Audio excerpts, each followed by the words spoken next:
Ever get this feeling? Like when you're listening to a song and it just screams, future, kind of edgy, maybe a little dark, but there's this electric energy to it. Oh, absolutely. That right there might be your introduction to cyberpunk music. And today we're going deep, way deep into this genre that goes way beyond just like cool sounds. We're talking sonic reflections of our deepest anxieties about technology and where it's taking us. It really is like that, isn't it, this genre? It's like an audio time capsule, capturing all those moments in history when technology takes one of its giant leaps, and we're all kind of left there wondering, is this going to save us, or is this the beginning of the end?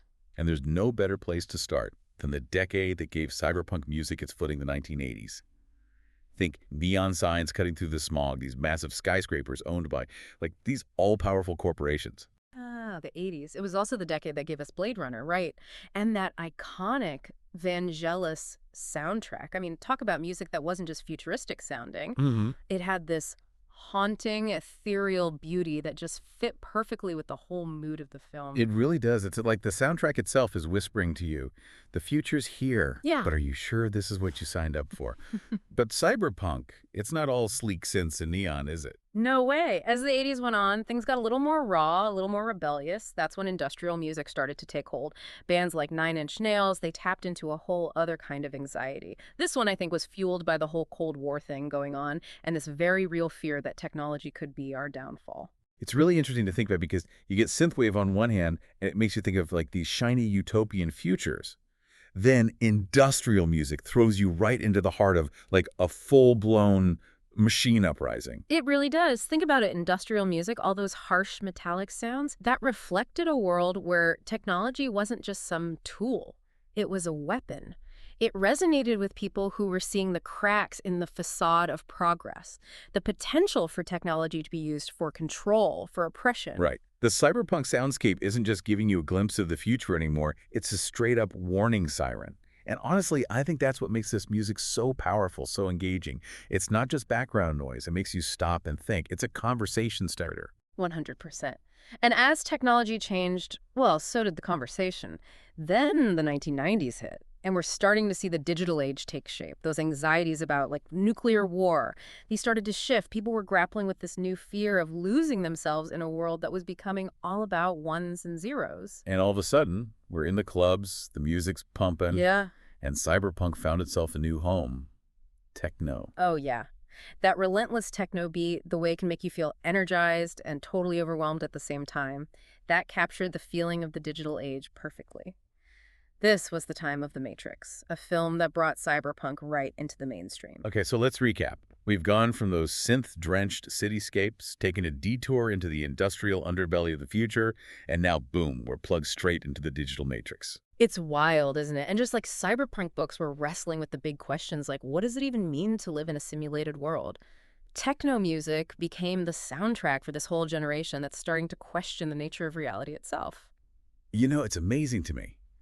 Every single evolution in cyberpunk music, it's not just about how it sounds, it's about how those sounds make you feel. It really is, and that feeling, it's one that stuck with us even as we moved into the new millennium and beyond. It's like cyberpunk music. It developed this like digital anxiety disorder right along with us. You know what I mean? Yeah. As we're entering the 2000s, the internet, it went from this niche thing to like, bam, it's everywhere, unavoidable. That The lets you music, it followed right along. It did.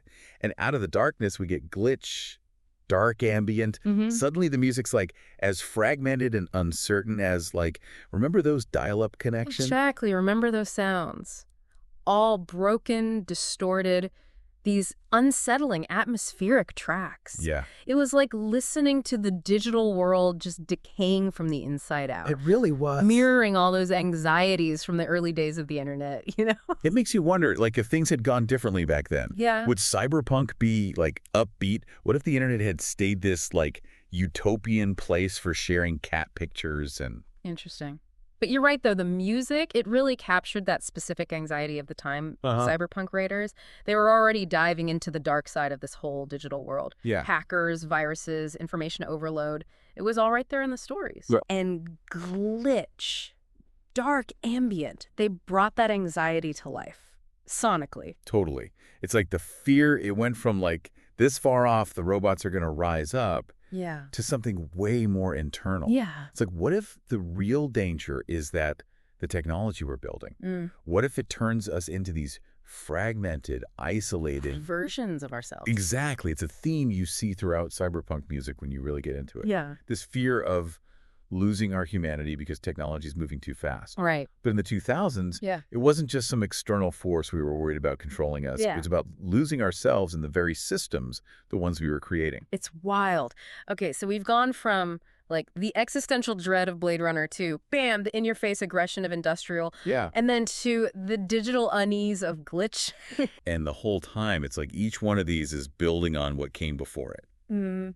Each era, it's like a reaction to the one before it. It really is. And that brings us to the modern cyberpunk scene. It does. It's like this blend of everything that came before it. It Yeah. shows just how deeply technology is woven itself into our lives now. And speaking of blends, we have to talk about Cyberpunk 2077. That game was huge. Oh, tell me about it. And the soundtrack, it's like a masterclass in modern cyberpunk. Absolutely. What's so cool about the music in Cyberpunk 2077, it's how it brings together all these different threads from the history of the genre. Right. You can hear those gritty industrial influences, those echoes of techno, the dark ambient. Yeah. But then they'll throw in some punk, some hip-hop even. It's like a love letter to cyberpunk music in all its forms. Exactly. It shows how much cyberpunk itself has changed. It's not this niche subculture anymore, you know? Right. It's part of the world, and the music reflects that. It's this incredibly diverse, dynamic genre now. Absolutely. Always pushing boundaries, always changing, just like our relationship with technology in the 21st century. And it's not slowing down. Every time I think, okay, I've heard it all, someone comes out with this fresh take on cyberpunk that blows my mind. Oh, for sure. But there's still that common thread, that feeling underneath it all. That anxiety, excitement, or is it more like uncertainty? All of it. It's like cyberpunk music. It doesn't want to give you the answers. It just asks these really, really interesting questions, and it makes you think.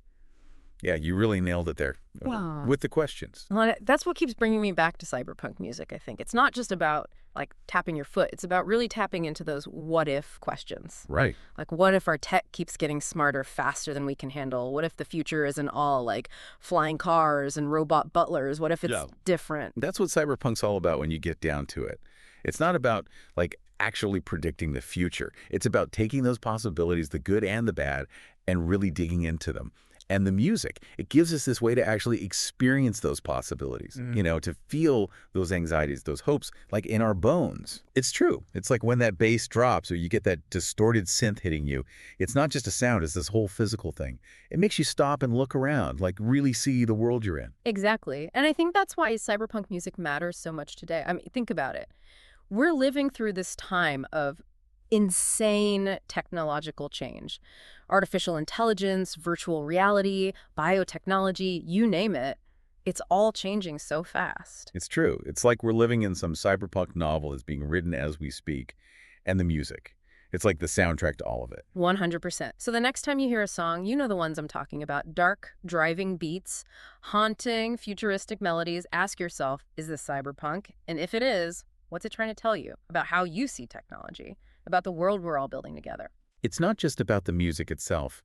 It's about making you think, making you feel. And for me, that's the most exciting part about cyberpunk.